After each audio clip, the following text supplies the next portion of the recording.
when American politician Stacey Abrams angrily shouted, "Get out!" at Ibrahim Traore in front of a live audience. No one expected what came next. Traore's calm yet razor-sharp reply silenced the entire room instantly, leaving Abrams stunned and the crowd frozen in disbelief. This unforgettable exchange has taken over social media, with millions praising Traore's fearless composure. The virtual panel was meant to be calm. Hosted by the Carter Center, it gathered leaders from Africa and the U.S. to talk about democracy and voting rights. The world watched live. The screen flickered with faces, senators, activists, journalists, and one name that carried unusual weight: Ibrahim Traore, the 37-year-old transitional president of Burkina Faso.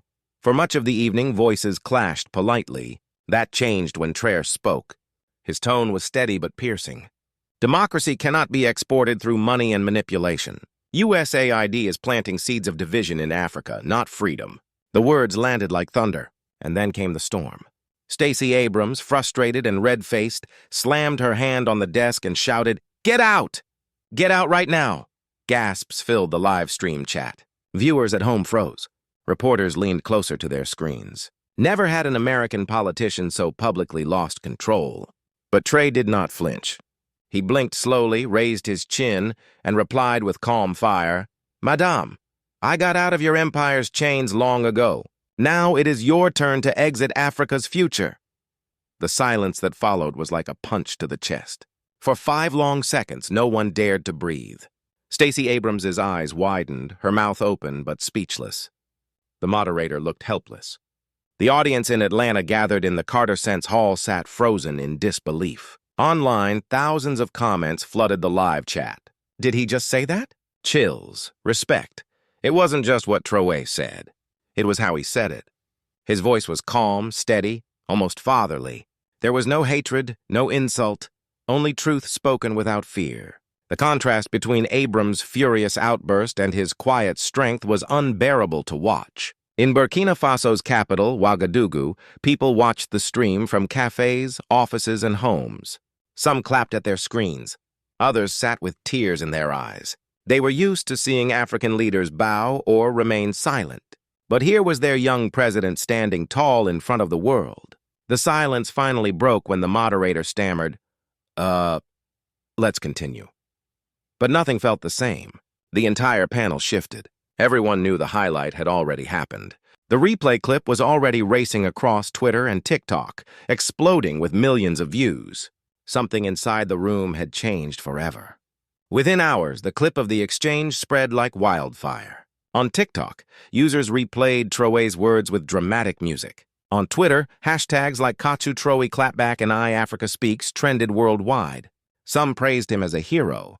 "This man carries the dignity of a continent," one viral post read. Another said, "That's how you speak truth to power, with calm fire." But in America, the reaction was divided. Abrams' supporters defended her, saying she was provoked. Yet, even some of her followers admitted the outburst was shocking. Commentators on late-night shows debated the moment, while podcasts replayed Traore's line again and again. "I got out of your empire's chains long ago. Now it is your turn to exit Africa's future." Meanwhile, in Burkina Faso, something deeper was happening. Students gathered in groups watching the replay on their phones. Many wept openly. For them, it wasn't just about politics. It was about pride, dignity, and seeing one of their own stand unshaken before the world. Mothers whispered prayers for Traore's safety. Fathers raised glasses in his honor. And young children who barely understood the politics looked at their screens and whispered, "That's our president." A storm had begun, and it would not end quietly. Inside the Carter Center, panic spread behind the cameras. Staff members whispered nervously, phones buzzing with frantic calls from Washington. The event was supposed to be about partnership and unity, but now the headlines were already writing themselves. "Cut the stream," one aide suggested. "No," another replied. "That would look even worse." Stacey Abrams sat stiffly, her lips pressed tight. The fury in her earlier shout now seemed like a shadow she could not shake. For the first time, the room felt smaller than Traore's voice. Meanwhile, Traore leaned back in his chair, hands folded. He wasn't gloating. He wasn't smirking. He simply waited as if time belonged to him. His composure unnerved everyone. Even his opponents had to admit it was rare to see such stillness under fire. Outside the hall, journalists rushed to prepare breaking news reports. "African president silences Abrams," one draft read. Another reporter shook her head. "No, this isn't just news. This is history." What no one knew yet was that this one moment would ignite something larger than politics. Something that would test hearts across 2 continents. That night, while Washington argued on TV panels, a very different scene played out thousands of miles away in Ouagadougou. A mother named Mariam walked home from the market with her 10-year-old son, Amadou. The boy clutched a small cracked phone, watching Traore's reply over and over. Each time his eyes glistened. "Mama," he whispered. He wasn't afraid. Mariam paused. She saw the hope burning in her child's eyes. Hope she thought had died years ago. For her, politics had always meant disappointment, broken promises, empty speeches. But tonight, for the first time, her son looked at a leader and saw courage. As they walked, they passed. Neighbors huddled around radios, replaying the exchange in hushed tones. Some were laughing, others weeping. Old men raised their fists to the sky, saying, "Finally, someone speaks for us." In that single walk home, Mariam felt something shifting inside the city. The air was heavy, yes, but not with fear. This time it was pride. She squeezed Amadou's hand. "Hold on to that feeling, my son," she said softly. "Leaders come and go, but truth never dies." Back in Atlanta, the Carter Center's hall was emptying out. But one young intern, Sarah, sat frozen in her chair. She had been assigned to take notes for the event. Instead, she found herself trembling. She replayed Traore's words in her mind. "I got out of your empire's chains long ago. Now it is your turn to exit Africa's future." Sarah's throat tightened. She thought of her grandfather, a veteran who once told her stories of Africa during his time abroad. Stories of people stripped of voice, dignity, and freedom. And now, decades later, she had just watched a man reclaim all of it in a single sentence. A tear slid down her cheek before she realized it. She quickly wiped it away, glancing around to see if anyone noticed. No one did. That night, alone in her dorm room, Sarah couldn't sleep. She scrolled through clips of the exchange online, her heart pounding with something she couldn't explain. It wasn't just politics anymore. It was about humanity, about the weight of history, about courage standing against power. And for the first time in her young life, Sarah whispered aloud, "I believe him." By Tuesday morning, Trey's office turned into a storm. Calls poured in from international journalists, ambassadors, and even old classmates who hadn't spoken to him in years. Every phone seemed to buzz at once. One aide whispered, "Sir, CNN wants you for an interview. BBC too, even Al Jazeera." Traore shook his head. "No interviews, not now. Let the words speak for themselves." Outside, however, the noise grew louder. Protesters gathered at U.S. embassies in several African capitals holding signs that read, "Respect Africa's dignity and our future. Our voice." Social media flooded with videos of young Africans reciting Traore's reply word for word. Like Wednesday night, a closed-door meeting took place at the U.S. State Department. The lights were dim, the mood tense. Advisors whispered about containment and damage control. One official slammed his fist on the table. "He embarrassed us in front of the world. If we let this narrative grow, it will inspire more leaders to follow him." Another leaned forward, voice low. "Then silence him. Not with force, but with noise. Flood the media, twist his words, make him the villain." A chilling silence followed. They all knew what was at stake. This wasn't just about one exchange. It was about power.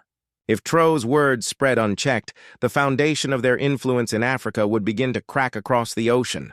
However, Traore was unaware of these late-night plots. He sat quietly with his security team in Ouagadougou, discussing basic needs for schools and hospitals. While others schemed to destroy him, he kept his focus on his people. But whispers travel fast, and by dawn, rumors of attempts to tarnish his name had already reached his ears. The storm was only beginning. Thursday morning broke with a heavy sky. The air in Ouagadougou felt charged as if the city itself sensed what was coming. At the Grand Mosque, worshippers gathered for prayer. Among them was an old imam who had lived through coups, wars, and famines. His voice trembled as he lifted his hands. "God protect our son, Ibrahim. Let no evil shadow silence him. Let his courage plant hope that cannot be uprooted." Unseen by the crowd, a young boy stood at the back. It was Amadou, the same child who once clutched his cracked phone, replaying Traore's words. His eyes closed tight, lips moving silently as he whispered his own prayer. God, don't let them break him. When the prayer ended, people embraced, some weeping openly. It was no longer about politics. It was about survival of dignity, about protecting a leader who dared to speak where others had bowed. Far away in his office, Traore opened his window to the soft call of birds at dawn. He didn't know about the imam's prayer or the boy's whisper, but somehow he felt it. Strength welled inside him, unexplainable but real. By Thursday afternoon, international media was ablaze. Articles with headlines like Traore's dangerous populism and Abrams versus Africa's rising strongman began to circulate. The smear campaign had begun, but not every journalist was willing to play along. In New York, a young reporter named James sat staring at his computer. His editor had demanded a hit piece framing Traore as unstable. Yet, James couldn't shake the truth he had seen with his own eyes. He replayed the clip over and over. Abrams shouting, Traore replying with calm fire. The silence that followed, it didn't look like instability. It looked like integrity. James tapped his keyboard, then stopped. His conscience battled with his career. If he refused, he risked losing his job. If he obeyed, he'd be betraying the truth. Finally, he whispered, History won't forgive lies. He began typing not the hit piece they expected, but an article titled, The Calm Voice That Shook the Room. Why Traore's Words Matter. By the time night fell, his article was live. Within hours, it spread like wildfire, giving millions a different perspective. The battle for truth had entered a new chapter. Friday morning arrived with unease. Burkina Faso's security chief entered Traore's office carrying a sealed folder. He placed it on the desk and whispered, Mr. President, there are whispers of threats against your life. Not from within, but from abroad. Traore opened the folder. Inside were intelligence reports, emails, intercepted calls, and warnings. Powerful interests felt his words had gone too far. For a long moment, he said nothing. Then, with a calm breath, he replied, If they silence me, it will not kill the truth. The truth has already escaped their control. But privately, the weight pressed on him.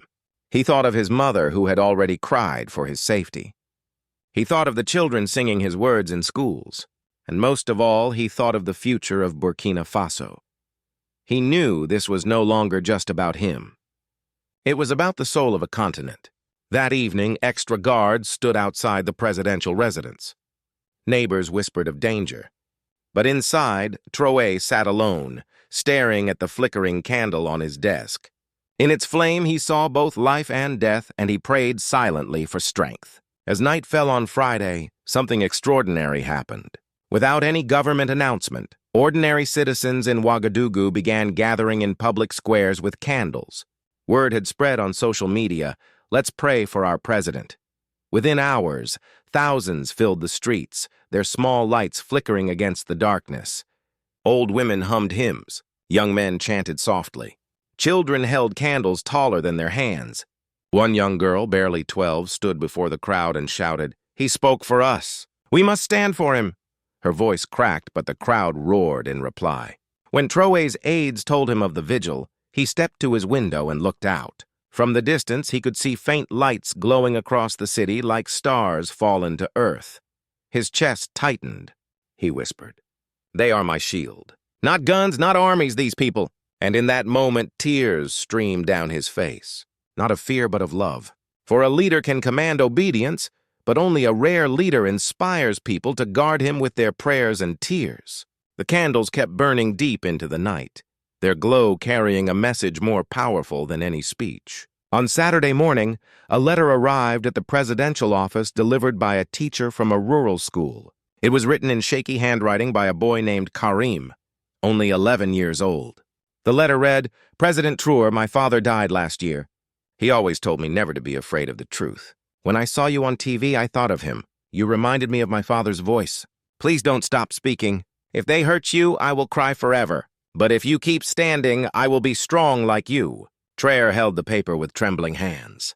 He tried to read it aloud to his aides, but his voice broke. He set it down, covering his face with both hands. This time, he did not hide his tears. They poured freely not for himself, but for the weight of a child's faith. He finally whispered, "This is why I must endure. Not for politics, not for power, for Kareem and for every child who believes again." The room fell silent. No one dared to speak, for they knew they had just witnessed the breaking and the remaking of a man. By Saturday evening, the threats grew louder. International media framed Traore as reckless, while whispers of sanctions and covert plans circled online. Inside the palace, his aides begged him to stay silent, at least for a while. But Traore stood tall. "If I fall silent now, I betray Kareem. I betray the candles. I betray my people." His voice was steady, but his hands trembled. That night, he addressed the nation again. The whole of Burkina Faso gathered around radios, televisions, and phones. His words were calm but heavy with fire. "They told me to get out. But where would I go? This is my land.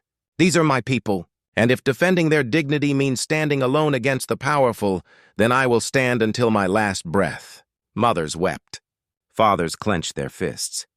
Young men shouted, "We are with you!" But even as his words inspired, danger drew closer. Enemies abroad grew desperate, and allies at home feared what might come next. The whole country felt it.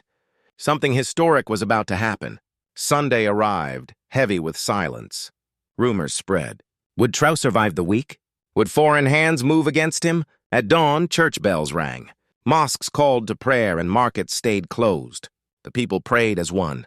That afternoon, Traore's mother visited him privately. Wrinkles lined her face and her eyes were red from crying. She took his hand and whispered, "My son, I have already lost one husband to struggle." "Must I lose you too?" Her voice broke him. For a moment, he felt the weight of every burden he carried. Son, soldier, president, protector. He knelt before her and said, "Mama, if they take me, remember this. I did not live for myself. I lived for you, for Kareem, for every soul who deserves to breathe free." His mother wept and held him tightly as though it would be their last embrace. That night the streets filled again, not with protests but with prayers.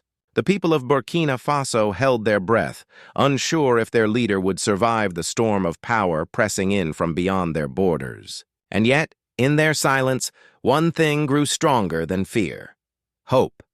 Monday morning broke with news the world did not expect. Traore was alive, unharmed, and unshaken.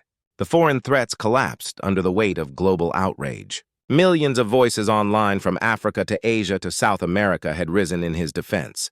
The Carter Center released the full recording of the panel. The moment Stacey Abrams shouted, "Get out!"